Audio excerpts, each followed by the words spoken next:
우리 예수님께서 십자가에서 우리 죄를 위하여 죽으시고 부활하셨습니다. 그리고는 40일 동안 이 땅에 계시면서 사도행전 1장 3절을 보면은 하나님 나라에 관한 말씀을 전하셨습니다.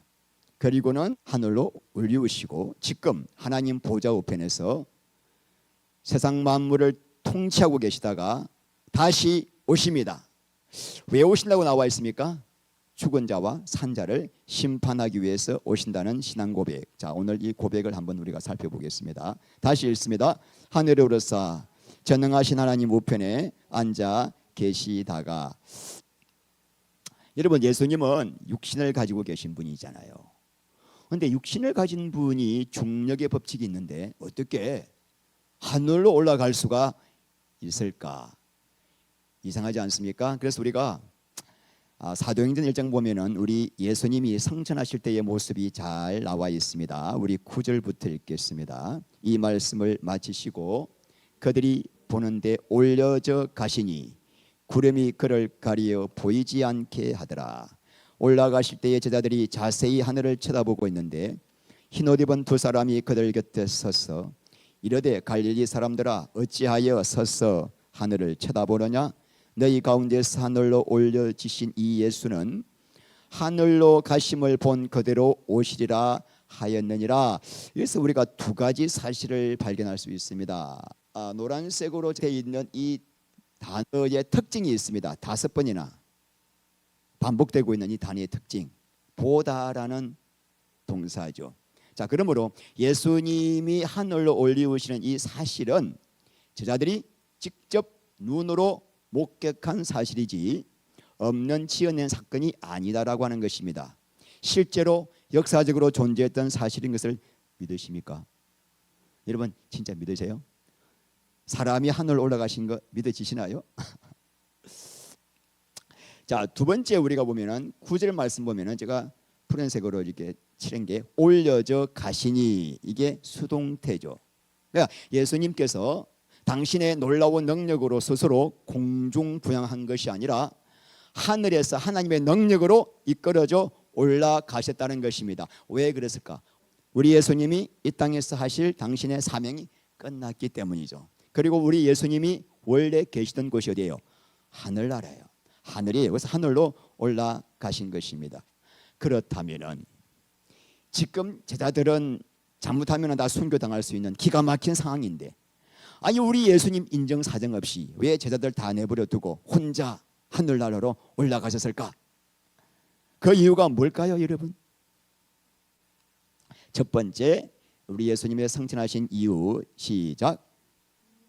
성령님을 보내주시기 위하여. 두 번째는 세상 만물을 통치하시기 위하여. 세 번째는 천국을 준비하기 위하여. 잠깐 우리가 한번 살펴보겠는데요. 자, 우리 요한복음 16장 7절 읽겠습니다. 그러나 내가 너희에게 실상을 말하노니 내가 떠나가는 것이 너희에게 유익이라. 내가 떠나가지 아니하면 보혜사가 너희에게로 오시지 아니할 것이요 가면 내가 그를 너희에게로 보내리니. 여러분, 예수님께서 제자들을 두고 떠나는 것이 훨씬 유익이라는 겁니다. 왜 그러냐면은 떠나셔야만 성령님을 보내주실 수 있기 때문에. 그런데 오니까 오늘 이것이 실상이라. 실상, 알레데이아인데, 알레데이아는 진리입니다. 하나님의 진리는 뭐냐면은 예수님께서 이 땅에서 당신의 속죄 사역을 마치시고 하늘로 올리우시고 그리고 올라가신 하나 예수님께서 이 땅에 우리에게 구원의 사역을 완성시키기 위해서 성령님을 보내시는 것이 하나님의 진리다. 그것이 실상이라고 말씀하시고 있습니다. 왜 성령님이 오셔야 될까요, 여러분? 성령님은 우리의 속죄 사역을 완성시키는 분이시기 때문입니다. 예수님은 뭐 하시는 분이죠? 우리의 속죄 사역을 위하여 피 흘리시는 데까지만 그분이 하시는 거예요. 자, 그리고 그 속죄 사역을 완성시키시는 분 누구다? 성령님이 하시기 때문이죠. 여러분, 지금 제가 말씀을 전하고 있는데 이 말씀을 전할 때 여러분의 마음에 감동을 주고 주님을 향한 믿음과 사랑을 주시는 분이 누구예요? 성령님이에요. 여러분이 지금 성령님이 감동을 주실 때, 주님에 대한 사랑과 믿음을 주실 때 그 믿음을 내가 붙잡고 예수님을 주님으로 영접할 때 여러분 안에 들어오셔서 여러분을 하나님의 생명으로 거듭나게 하시는 분도 누구예요? 성령님이에요. 내 안에 이 주님을 향한 그 뜨거운 사랑과 마음을 주실 때 그 마음을 붙들고 주님과 교통할 때 우리 안에 생명으로 계속 자라게 하시고 주님을 닮게 하시는 분이 누구세요? 성령님이에요. 세상이 지금 한 치 앞을 볼 수 없을 만큼 캄캄합니다. 이 캄캄한 세상 가운데에서도 우리에게 갈 길을 밝히 비춰주시고 어둠 속에서도 넘어지지 않게 하시고 끝까지 생명과 진리의 길로 걸어갈 수 있도록 지키시고 보호하시고 인도하시는 분이 누구세요? 성령님. 근데 우리 예수님은 육체가 있어요. 육체가. 자, 성령님이 들어오셔야 되는데 육체를 가지신 분은 들어오실 수가 없단 말입니다. 그래서 우리 예수님이 떠나셔야만 유익이 되기 때문에 떠나시고 성령이 오신 거죠. 또 우리 예수님이 육체를 가지셨기 때문에 어떤 문제가 있는가? 우리가 예수님 보고 싶으면은, 구원받고 싶으면은 이스라엘까지 가는 비행기 티켓 사가지고 찾아가서 만나야 돼요. 예수님을 만나야 구원받잖아요. 성령이 안 계시면은 골치 아파. 그러면은 구원 못 받아. 예수님 밑에서 공부했던 제자들만 구원받지 우리는 구원 못 받는 거예요. 그래서 성령님이 오셔야 돼. 그래서 예수님이 천국으로 가셨던 것입니다. 자, 두 번째 이유를 보겠습니다. 세상 만물을 통치하시기 위하여. 다시 한번 우리가 사도신경, 하늘에 오르사 전능하신 하나님 우편에 앉아 계시다가, 이런 고대 사회였어요. 왕의 우편에 앉아 있다는 뜻은 왕이 자기의 통치 권력과 권세와 위엄과 영광을 그 사람에게 다 위임했다라는 의미입니다. 아, 저 사람은 내 오른팔이야. 이게 무슨 말이죠? 나 그 사람을 전적으로 신뢰하기 때문에 내 모든 일을 그 사람에게 다 맡겼다는 뜻이잖아요. 맞습니까? 자, 그러므로 우리 예수님이 하나님 우편에 앉으셨다는 말은 진짜 하나님의 보좌의 오른쪽에 있고 왼쪽에 있다는 뜻이 아니라 상징입니다. 우리 하나님께서 우주 만물의 모든 통치와 세상 나라를 다스리는 모든 권세가 우리 성부 하나님께 있는데, 우리 성부 하나님의 말씀에 죽기까지 순종하셔서 부활하셔서 성천하신 그 예수님에게 우리 하나님께서 당신의 모든 권세와 권능과 위엄과 영광과 모든 걸 다 우리 예수님께 맡겨서 그분이 지금 뭐 하신다? 세상 모든 만물을 뭐 하고 계신다? 다스리고 계신다. 초림의 예수님은 비참한 인간의 그 모든 고통과 수치를 다 당하시고 죽으셨지만, 지금 우리 예수님은 하늘 영광 보좌에서 세상 모든 걸 통치하고 다스리고 계신다. 지금 앉아가 이게 지금 현재형입니다. 사도신경의 모든 신앙 고백이 과거 아니면 미래예요. 유일하게 현재가 하나밖에 없어요. 앉아 계시는 거예요. 앉아 계신다는 말은, 이 앉다라는 말은, 왕이 보좌에 앉다라는 말은 모든 대적들을 다 치리하고 정복하고 무찌르고 패배시키고 승리했다는 뜻이거든요. 우리 예수님이 지금 전 세계, 전 우주 만물을 다 통치하고 계십니다. 여러분, 우리나라가 지금 혼란의 수렁에 빠져서 한치 앞을 알 수 없는 캄캄한 상황입니다. 국가 미래는 안전에도 없고 자기의 유익만을 위해서 이 나라를 더 혼란의 와중으로 빠뜨리는 정치꾼들, 그리고 그 정치꾼들의 거짓 선동에 속아가지고 분별이 없어가지고 따라가고 부안내동하는 국민들, 이 나라가 지금 어떻게 될지를 전혀 알지 못하고 그냥 탄핵을 부르짖는 저 수많은 국민들, 그런데 이 모든 상황이 예수님 손 안에 있단 말입니다. 예수님이 지금 이 모든 상황을 다스리고 계신 걸 믿으시기 바랍니다. 왜냐? 우리 예수님이야말로 모든 나라의 주권자요 권세자이시기 때문에. 자, 에베소서 1장 20절 읽겠습니다. 하나님의 능력이 그리스도 안에서 역사하사 죽은 자들 가운데서 다시 살리시고 하늘에서 자기의 오른편에 앉히사. 오른편에 앉히사 뜻이 뭘까요? 설명하고 있습니다. 모든 통치와 권세와 능력과 주권과 이 세상뿐 아니라 오는 세상에 일컫 모든 이름 위에 뛰어나게 하시고 만물을 그의 발 아래 복종하게 하셔서 또한 그를 만물 위에 교회의 머리로 삼으셨느니라. 하나님께서 예수님에게 모든 능력과 건설을 다 주셨기 때문에 지금 대한민국이 우리 예수님 손 아래 있고 예수님이 다스리고 계십니다. 다니엘서 2장 21절 그는 때와 계절을 바꾸시며 왕들을 폐하시고 왕들을 세우시며 지혜자에게 지혜를 주시고 총명한 자에게 지식을 주시는 데다 세상 왕들을 폐하시고 세우는 분이 누구예요? 하나님, 예수님이에요. 할렐루야. 우리나라에 어떤 대통령이 된다고 하더라도 그 대통령을 세우시는 분은 누구예요? 예수님이에요. 바로를 세우신 다음에도 바로를 통하여 하나님이 영광을 받으셨어요. 고레스를 세운 다음에도 고레스를 통해서 이스라엘 백성들을 해방시키게 하셨습니다. 그러니까 우리 하나님의 역사는 청량할 수가 없습니다. 하나님이 예수님이 모든 나라를 다 지금 통치하고 계십니다. 시편 22편 28절 나라는 여호와의 것이요 여호와는 모든 나라의 주제심이로다. 주제 마샬 통치하다 다스리다 절대 주권을 가지고 계신다. 할렐루야. 그러므로 전능하신 하나님 우편에 예수님이 앉아 계신다는 이 고백은 어떤 기가 막힌 상황 가운데 우리가 있다 하더라도 하나님은 당신의 선하신 뜻과 계획을 지금도 이루어 갈 것을 믿습니다. 할렐루야. 예수님만 믿고 의지하는 자는 반드시 승리하게 하실 것을 믿습니다. 할렐루야. 이것이 바로 하박국의 애문화 믿음. 2장 4절 의인은 오직 믿음으로 말미암아 살리라. 그래서 우리는 이런 상황일수록 더더욱 우리의 영적인 초점을 예수님께 맞추고 하나님 이 나라를 통치하여 주시옵소서. 이 나라를 하나님 다스려 주시옵소서. 다니엘 세 친구가 우상 숭배를 거절하는 바람에 수천도의 풀무불에 들어갔는데 여러분 그 풀무불에 들어갔어야 비로소 하나님의 강력한 임재를 체험했습니다.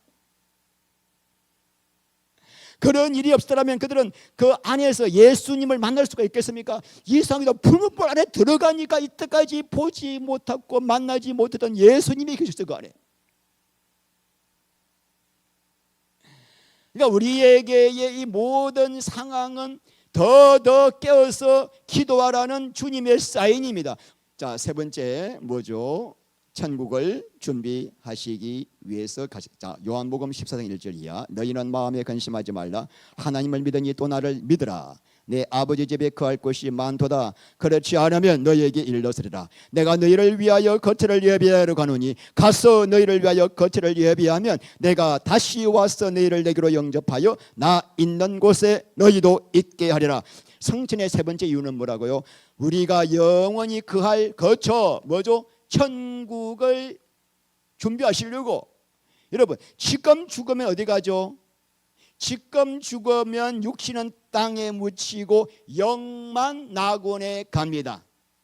그 낙원도 너무너무 좋아가지고 고린도후서 12장 보면 사도 바울이 14년 동안 말을 못해서 너무너무 좋아가지고 낙원도 너무 좋은데 이제 예수님 다시 오시면은 이제 썩었던 육신이 부활의 몸을 입고 영혼과 하나가 되어 결합하여 부활의 몸으로 영혼 육이 어디 갑니까? 천국 가는 거예요.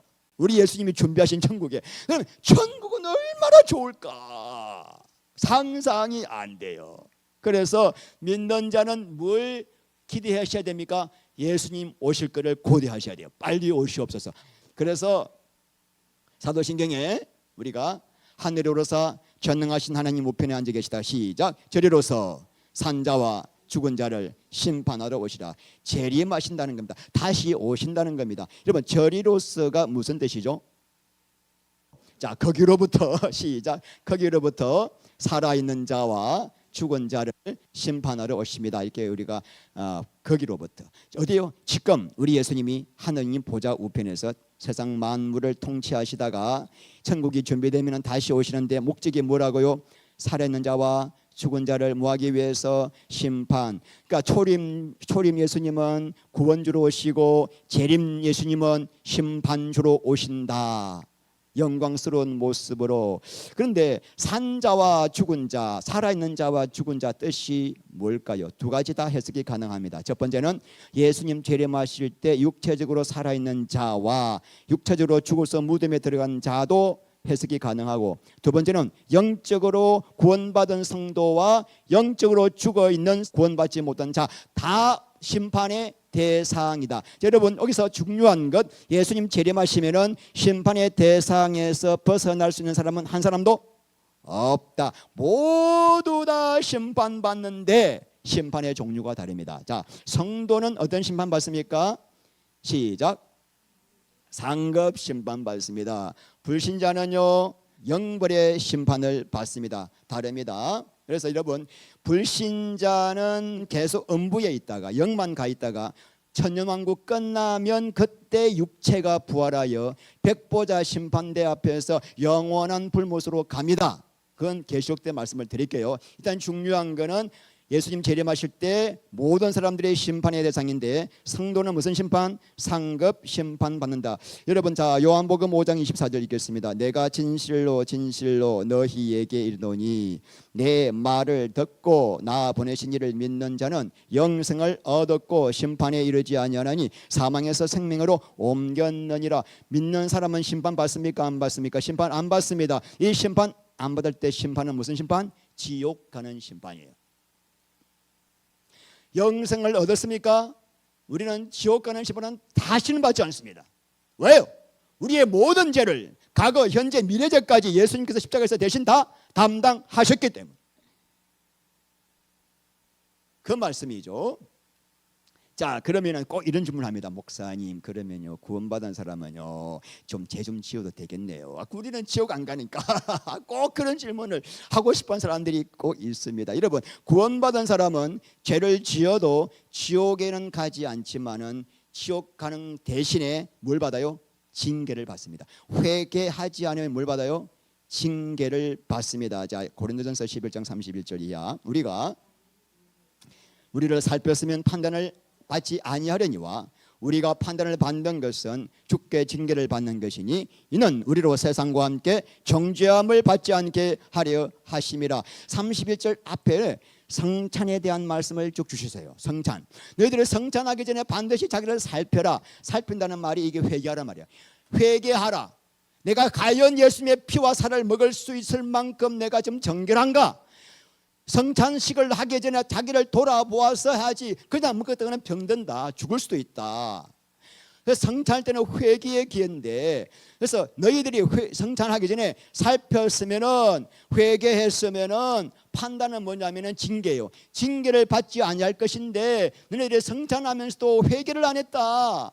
그래서 징계를 받는다. 왜 징계받는가?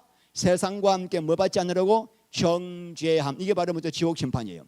그러니까 성도들에게는 왜 징계 주시는가? 우리가 영원한 지옥 심판을 받지 않기 위해서 계속 그때마다 하나님 때리시고 혼내시고 야단치시고 정신 차려. 아, 목사님, 나는 근데 죄를 좀 짓는데 살짝 근데 징계가 없습니다. 그 사람은 뭐요? 사생아 아니면은 버림받은 사람이에요. 좀 많이 봐주고 있거나 특별히 아직 어리니까 심각한 문제입니다, 여러분. 자, 히브리서 12장 6절, 주께서 그 사랑하시는 자를 징계하시고 그가 받아들이시는 아들마다 채찍질을 하심이라 하였으니 너희가 참음은 징계를 받기 위함이라. 하나님이 아들과 같이 너희를 대우하시나니 어찌 아버지가 징계하지 않는 아들이 있으리요? 징계는 다 받는 것이거늘 너희에게 없으면 뭐요? 사생하여 진 아들이 아닌 줄수온 자식이다. 회개가 성도에게 굉장히 중요한 것을 우리가 알 수가 있습니다. 그러면 여러분, 구원받는 사람은 지옥 가는 심판은 받는다 안 받는다? 안 받는데 예수님 재림하실 때 받는 심판이 있기는 있다. 무슨 심판? 상급 심판. 이해가십니까? 상을 주느냐 책망을 하느냐. 자, 그래서 고린도후서 5장 8절, 우리가 담대하여 원하는 바는 차라리 몸을 떠나 주와 함께 있는 그것이라. 그런즉 우리는 몸으로 있든지 떠나든지 주를 기쁘시게 하는 자가 되기를 힘쓰노라. 이는 우리가 다 반드시 그리스도의 심판대 앞에 나타나게 되어 각각 선악간에 그 몸으로 행한 것을 따라 받으려 함이라. 그리스도인이라면은 우리가, 이거는 그리스도인이죠, 사도 바울을 포함해서 다 예배 없이 반드시 어디 쓴다? 그리스도 앞 심판대 앞에 서는데, 이유는 뭐죠? 각각 한 사람 한 사람이에요. 부부가 같이 받는 거 아니에요. 어떤 남편은 우리 마누라가 믿음이 좋으니까 다 따라갈 거야, 그거 없단 말. 각각 한 사람 한 사람 개인이 선악간에 몸으로 행한 것을 따라 하나님 앞에 상을 받게 하기 위함이다. 여러분, 예수님 믿기 전에 모든 죄는 예수님을 믿음으로 딜리트 됐습니다. 삭제가 되었습니다. 그래서 다시는 심판이 없습니다. 흰 눈보다 더 깨끗하게 되었는데, 예수님 믿고 난 다음부터는 믿는 그 순간부터 내가 어떤 삶을 살아가는가에 따라서 하나님이 심판대 앞에서 낱낱이 계산하셔서 정확하게 어떤 삶 살았지 너? 계산하신다는 겁니다. 그래서 어떤 사람은 칭찬과 영광과 존귀와 말할 수 없는 상급을 받는 사람도 있고, 어떤 사람은 엄한 질책과 책망과 물소원 하나님의 혼내힘을 받을 수도 있는 거죠. 자, 그런데 그 기준이 뭐죠? 선악간에. 이게 무슨 말이죠? 선한 삶을 살았는가, 악한 삶을 살았는가로 이것이 기준이 되는데, 잘 들으셔야 됩니다. 성경에서 말하는 선악이란 세상에서 말하는 선악과 같아요, 달라요? 다릅니다. 성경에서 말하는 선이란 하나님의 생명으로 사는 게 선이에요. 예수님이 주인 되어 예수님의 뜻 따라 예수님의 생명의 능력으로 사는 삶이 선이에요. 내가 아무리 착한 일을 많이 하더라도 내 영광, 내 이름을 위해 사는 삶은 악이에요.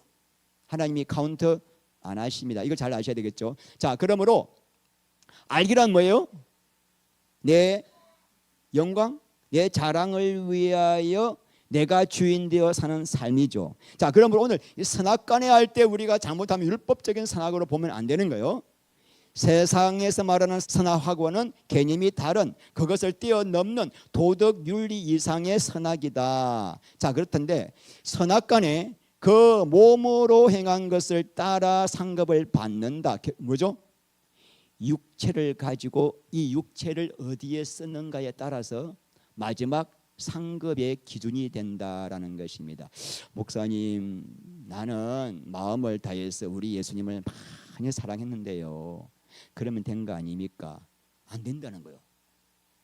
왜냐하면 정말 예수님을 사랑했다면 그 사랑의 관계를 통하여 내 안에 생명의 열매가 맺어졌을 것이고, 생명의 열매가 맺어진 사람은 반드시 삶이 변화가 됐을 것이고, 삶이 변화가 된 사람은 자신의 삶을 예수님께 드리지 않을 수가 없기 때문에, 나 마음으로 주님을 사랑했는데 된 거 아닙니까? 안 돼. 몸으로 뭐 했는가? 몸으로 너 뭐 했지? 여러분, 남편이 정말 사랑한다면 아내가 원하는 것을 기쁨으로 해줄 거예요. 안 그렇습니까? 그런데 아내를 사랑한다고 하면서 아내가 싫어하고 미워하는 신만 골라 사는 사람은 아내를 사랑하는 사람이 아니죠. 정말 예수님을 사랑해? 그러면 너 삶이 변화해야 돼. 예수님과의 생명의 관계는 우리 심령을 변화시키고 생명을 공급하여서 열매를 맺게 되고 삶이 바뀌게 되고 내 가진 모든 것들이 주님 것임에 주님의 계획과 뜻대로 들어지게 돼 있기 때문에, 너 몸을 안 드린 거는 가짜야 이 말이에요. 그러니까 마지막 때 심판대 앞에서 너 몸으로 뭐 했지 물어보시는 거예요. 그래서 제가 이때까지 왜 몸 앞에 관계를 중시했는가, 이 관계가 된 사람은 이게 되기 때문이에요. 그런데 관계를 말하지 않고 이것만 말하면 율법적이 돼버려. 이해가시나요? 너무나 깊이 연결되어 있는 부분이죠. 로마서 12장 1절 말씀, 그러므로 형제들아 내가 하나님의 모든 자비하심으로 너희를 권하노니 너희 몸을 하나님이 기뻐하시는 거룩한 산 제물로 드리라. 이는 너희가 드릴 영적 예배니라. 너희 뭘 드려요? 몸이에요. 인생 전체, 너 전 존재, 이것이 진짜 예배다. 왜냐? 내가 가지고 있는 시간, 내가 가지고 있는 이 건강, 내가 가지고 있는 지위, 내가 가지고 있는 물질, 내 생명까지 누구 거예요? 예수님 믿기 전까지는 여러분 것이에요. 마귀 것이었고. 근데 예수님을 믿고 난 다음에 그 다음부터는 예수의 피로 값주고 샀기 때문에 저는 누구 거예요? 그럼 예수님께 네가 예수님 것이라고 고백하고 구원받았기 때문에 진짜 그렇게 살았는가 이거예요. 살았는가. 굉장히 신방. 저도 이번에 온 말씀을 주면서 굉장히 뜨끔뜨끔하게 막 뜨끔뜨끔해요. 무서워요. 말씀 앞에. 그런데 하나님의 모든 자비하심으로 너희를 권하노니 너 몸을 전적으로 드리라는 이것은 하나님의 청량할 수 없는 사랑과 자비로 인한 권면이다. 왜냐? 내가 너에게 하나님께 너 모든 걸 드리라고 하는 것은 너를 고통스럽고 억압하기 위해서가 아니라 너가 이 땅에서 진짜 청량할 수 없는 복을 받아 살 수 있는 비결이고, 두 번째는 심판대 앞에서 영원한 영광의 상급을 받을 수 있는 비결이기 때문에 이게 권하는 것은 너희들을 힘들게 하는 게 아니라 축복으로 가는 영원한 비결이기 때문에 I urge you, 권하노니, 촉구한다. 영어로 이해가십니까? 여러분 어디에다가 10만 원 투자해가지고 내년 1월 1일 날 10억이 된다고 하면은 확실한 투자가 있다. 여러분, 네? 이번에 그 주식 사면은 10만 원 딱 사면은 확실하게 10억 된다. 아멘. 자, 그러면 안 살 사람 있습니까? 없죠. 그런데 아이고 그래도 안 믿어져. 그래가지고 안 샀단 말입니다. 그런데 1일 되니까 우리 성도들 전부 다 10억씩 다 받는데 자기만 못 받는 거예요. 그러면 돼요. 땅을 치고 통곡하고 내가 평생을 벌어도 10억 못 버는데 그때 10만 원 투자할 걸. 이게 뭐예요? 예수님 말씀이에요. 예수님이 지금 내가 보증한다. 상 줄 거야. 왜 안 하죠? 안 믿으니까. 예수님을 신뢰하지 않기 때문이죠. 근데 목사님은 왜 그렇게 상급을, 거룩한 상급을 돈으로 비유하십니까? 기분 나쁘게. 왜냐하면 예수님께서 돈으로 비유하셨기 때문이에요. 그래 이해가 빠르거든. 자, 예수님께서 상급을 비유할 때 누가복음 19장에서는 머나로 비유하셨습니다. 마태복음 25장에서는 달란트로 비유했습니다. 이게 다 뭐예요? 화폐 가치입니다. 머나는 100데나리온인데 1데나리온은 한 사람 남자의 노동 임금이에요. 자, 그러므로 1머나는 약 1,000만 원 해당되는 돈이에요. 1달란트는 6,000데나리온, 한 남자가 20년간 벌어서 모아야 할 돈이에요. 얼마? 6억 원. 다 돈으로 설명하신 이유는 우리가 돈으로 이야기해야 빠르거든. 이 정도로 하나님께서 우리의 이렇게 이해시키기 위해서 이렇게 말씀하신 거죠.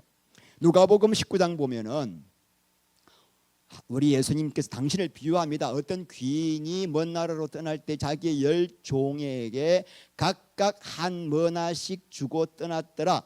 다시 돌아와서 그들이 그 한 머나를 가지고 얼마씩 벌었는가를 그 귀인이, 예수님에 대한 비유죠, 계산했는데, 자, 첫 번째 한 사람, 자, 한 머나를 가지고 10머나로 버는 사람을 봅니다. 19장 16절 시작. 그 첫째가 나와 이르되 주인이여 당신의 한 머나로 10머나를 남겼나이다. 아까 이게 100데나리온이라고 그랬죠. 그러니까 약 1,000만 원을 주셨는데 내가 그동안 1억을 남겼다. 돈으로 지금 표현하고 있는 거예요.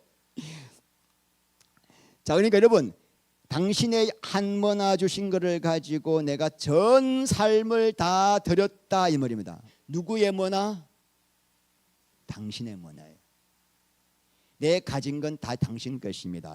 이거 분명히 아셔야 돼요. 내 거 없어요. 지금 여러분들에게 주신 것 전부 다 누가 주신 거? 하나님이 주신 거예요. 뭐 하라고? 당신의 뜻대로 살아라고 주신 머나입니다. 자, 근데 이 고백을 하자 이 사람이 뭐라 그런가? 17절 주인이 이르되 잘하였다 착한 종이여 내가 지극히 작은 것에 충성하였으니 10고을 건설을 차지하라. 왜 지극히 작다 했는가? 아까 달란트 비율을 볼 때 달란트는 6억에 해당 돈이고 1만원은 1,000만 원. 그러니까 하나님의 조그만 것 준 건데 조그만 것 가지고도 너 정말 충성했는가? 그럼 됐다. 너 가진 걸 가지고 어떻게 쓸 거냐 주님 앞에. 남과 비교하지 마. 그죠?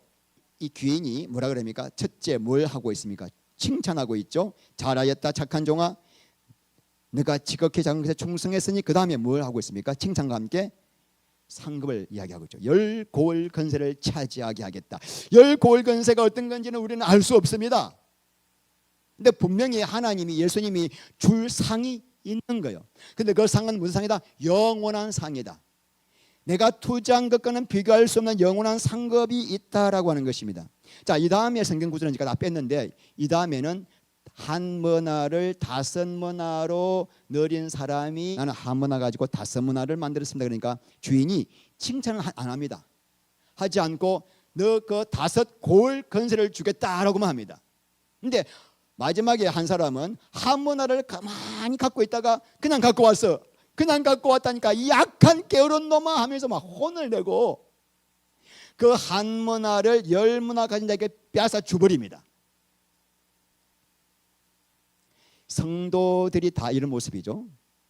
어떤 사람은 10머나, 5머나, 한 머나의 상급과 엄한 벌을 받게 될 것을 우리에게 지금 뭐하고 있어요? 우리에게 말하고 있는 것입니다.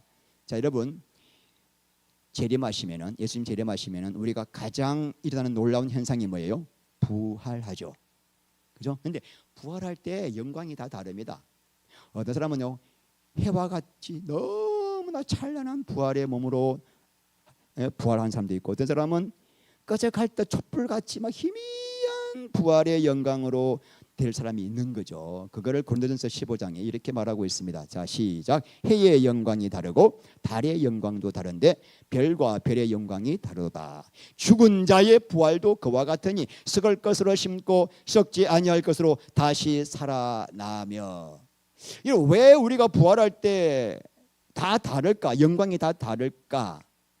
이유는 뭐죠? 살아 생전에 하나님 앞에 얼만큼 내가 내 몸을 산제물로 드렸는가에 따라서 부활의 영광, 상급의 기준이 달라지기 때문에, 아까 우리 봤죠? 고린도후서 5장 10절에서 보셨죠?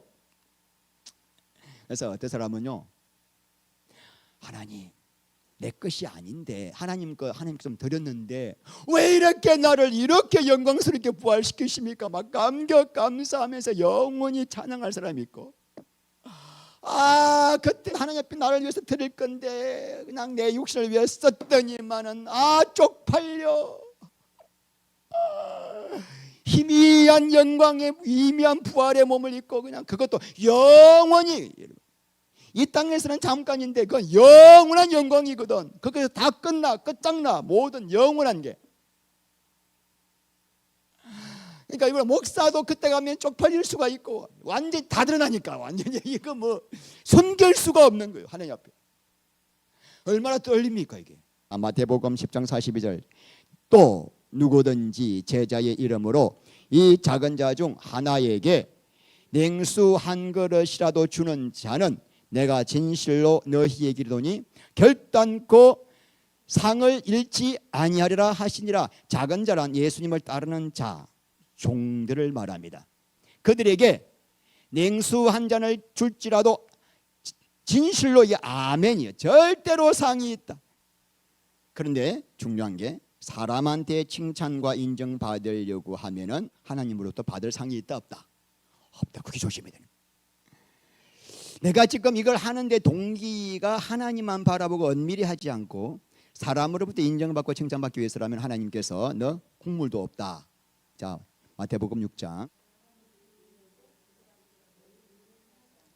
그리하지 아니하면 하늘에 계신 너희 아버지께 상을 받지 못하리라. 그러므로 구제할 때 외식하는 자가 사람에게서 영광을 받으려고 회당과 거리에 사는 것 같이 너희 앞에 나팔을 불지 말라. 진실로 너희에게 이르노니 그들은 자기 상을 이미, 그러니까 같은 상 두 번 안 주시는 거예요. 그래서 6장 10절, 하나님은 불의하지 너희 행위와 그의 이름을 위하여 나타낸 사랑으로 이미 성도를 섬긴 것과 이제도 섬기고 있는 것을 잊어버리지 아니하니라. 전부 가운데 돼. 그래서 계시록 1장 14절 예수님의 눈이 불꽃 같아요. 지금도 보고 계셔. 바울은 이 비밀을 알았기 때문에 한평생 예수님이 주시는 상을 향하여 달려갔습니다. 빌립보서 3장 13절 오직 한 일, 즉 뒤에 있는 것은 잊어버리고 앞에 있는 것을 잡으려고 표대를 향하여 그리스도 예수 안에서 하나님이 위에서 부르신 부름의 상을 향하여 달려가노라. 상이 있으니까 달려갔지. 상이 없으면 왜 달려갔겠어요? 그죠? 이 상이 너무나 좋은 걸 알았기 때문이죠. 자, 고린도서 9장 24절 운동장에서 다름질하는 자들이 다 달릴지라도 오직 상을 받는 사람은 한 사람인 줄을 너희가 알지 못하느냐. 너희도 상을 받도록 이와 같이 다름질하라. 뭐요? 상 받도록 뛰어가라. 이게 사도 바울의 말씀이에요. 자, 이기기를 다투는 자마다 모든 일에 절제하나니 그들은 썩을 성리자의 관을 얻고자 하되 우리는 이 상은 영원히 썩지 않은 영광의 면류관 그거 뭔지 몰라. 영원한 거 영원한 거 하여튼간에 너무너무 좋은 거예요. 우리 예수님이 보증할 만큼. 여러분, 하나님께서 우리에게 주시기를 원하시는 게 두 가지가 있습니다. 구원과 영광입니다. 구원과 영광. 자, 우리는 어떤 일이 있어도 구원받아야 됩니다. 맞습니까? 근데 구원받은 사람은 어떤 일도 가장 사모해야 할 게 하나님의 영광입니다. 영광이 뭘까요? 상급이에요.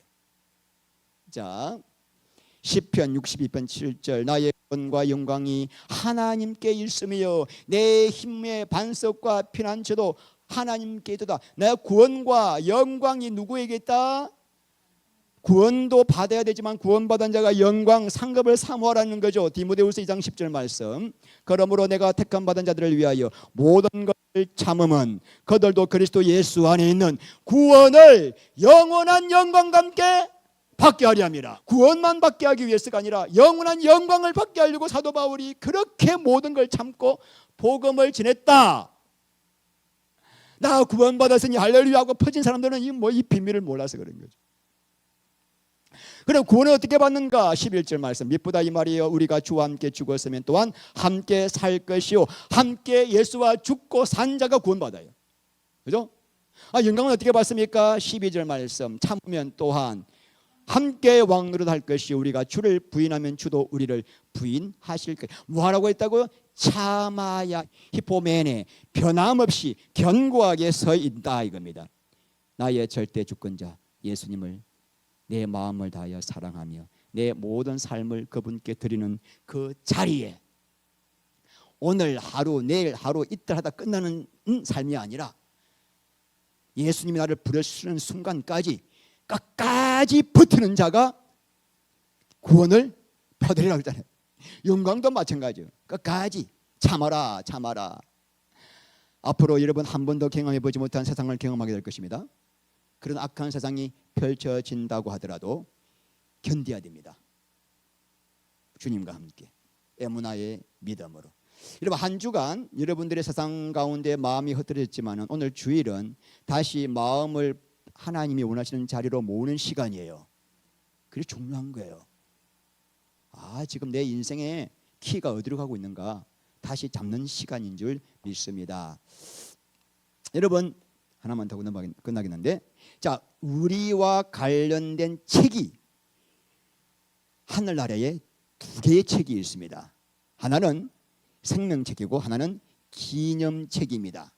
자, 여러분 생명책은 무슨 책? 뭘까요? 구원받은 사람들의 명부입니다. 그런데 구원받은 사람들이 하나님의 영광을 위하여 온 몸과 마음을 다 헌신하고 들은 사람들의 행위를 기록한 책이 뭐예요? 구원과 영광, 생명책과 기념책. 그래서 자 계시록 20장 15절 누구든지 생명책에 기록되지 못한 자는 불못에 던져진다. 기가 막힌 일이죠. 그러니까 어떤 일에서 구원받아야 되는데 또 하나의 책이 있습니다. 무슨 책? 기념책 말라기야 3장 16절 그때에 여호와를 경외하는 자들이 피차에 말하매 여호와께서 그것을 분명히 들으시고 여호와를 경외하는 자와 그 이름을 존중히 여기는 자를 위하여 여호와 앞에 있는 기념책에 기록하였느니라. 기념책은 누구를 위한 책? 여호와를 경외하는 자와 여호와 이름을 존중히 여기는 자, 그들이 하나님을 위하여 자기 삶을 드린 모든 일을 다 기록한 책이 뭐다? 기념책. 왜 기록하죠? 상 주시려고. 할렐루야. 상 주시려고. 그러니까 여러분, 내가 주님을 위해서 손해보고 핍박받고 어려움 당하면 막 기뻐하라 하잖아요. 기뻐하라. 왜? 천국에서 너희 상급이 크다 그러잖아요. 와, 이거 땡 잡았다. 할렐루야. 땡 잡는 거 최고의 투자. 할렐루야. 여러분, 오늘 하루하루 여러분 삶 전부 다 카운트되고 있습니다. 여러분이 전도한 거, 헌신한 거, 봉사한 거, 주님 앞에 물질 드린 거, 주님을 위해서 물질을 쓴 거, 어려운 사람 구제한 거, 심지어는 내 말 한마디까지 하나도 흘러가는 게 없어요. 전부 다 카운트. 여러분, 이제 말씀을 맺겠습니다. 예수님께서 다시 오시는 이유는 살아있는 자와 죽은 자를 뭐하기 위해서다? 심판하기 위해서다. 그런데 구원받은 자는 상급 심판, 그죠? 상을 주기 위해서 심판하시는 거죠. 요한계시록 22장 12절 보라 내가 속히 오려니 각 사람에게 내가 행한 대로 갚아. 요한계시록 마지막에 이 말씀 하신 이유 아시겠죠? 상이 있다. 내가 오자마자 상 줄 거야 이 말. 우리가 드린 것과는 비교가 안 되는 10만 원 투자했더만 10억을 준비하고 계시니 이거 놓치면 너 영원히 이빨 간다. 내가 보증한다. 그런데 악한 자들은 어떤 심판입니까? 영원한 형벌. 자, 데살로니가후서 1장 7절 주 예수께서 자기의 능력의 천사들과 함께 하늘로부터 불꽃 가운데 나타나실 때에 하나님을 모르는 자들과 우리 주 예수의 복음에 복종하지 않는 자들에게 형벌을 내리시려니 이런 자들은 주의 얼굴과 그의 힘의 영광을 떠나 영원한 멸망의 형벌을 받으리로다. 하늘에 오르사 전능하신 하나님 우편에 앉아 계시다가 저리로서 산자와 죽은 자를 심판하러 오시리라. 자, 이 신앙 고백을 할 때마다 우리가 마음에 새겨야 할 고백이 뭘까요? 1번 시작. 아멘. 지금도 우주를, 이 세상 나라를, 대통령을 다스리고 계시기 때문에 하나님 나를 통치하여 주시옵소서. 자, 두 번째 고백은 예수님께서 곧 모든 사람을 심판하러 오실 것입니다. 그래서 3번 심판대 앞에서 받을 영광을 위하여 재림을 준비하겠습니다. 기름 준비하겠습니다. 깨어 있겠습니다. 할렐루야. 이 땅은 나그네 인생입니다. 네 번째, 악한 자들은 영원한 멸망의 심판을 받을 것을 믿습니다. 여러분, 남은 삶은 예수님께 온전히 여러분의 삶을 다 드려서 심판대, 그리스도의 심판대 앞에서 영원한 영광의 상급을 받아서 영원히 감사하시는 여러분 되시기를 주의 이름으로 축원합니다. 하나님 감사합니다. 우리에게 상을 준비하신 하나님, 성경에서 이토록 상을 수십 번 수백 번 강조하신 우리 예수님, 예수님의 마음을 알기를 원합니다. 깨어서 더 깊이 주님을 사랑하며 연합하여 그 생명의 열매를 맺으라는 그 주님의 말씀 가슴에 새기고, 이제부터 하나님 내 인생 내 것이 아닙니다. 주님 것입니다. 내 모든 생명까지 주님 것입니다. 나를 다스리시고 나를 통치하여 주시옵소서. 자기 부인 없이는 상급의 길을 갈 수 없사오니 날마다 자기 부인의 길을 가게 하여 주시옵소서. 예수 그리스도 이름으로 기도합니다. 아멘.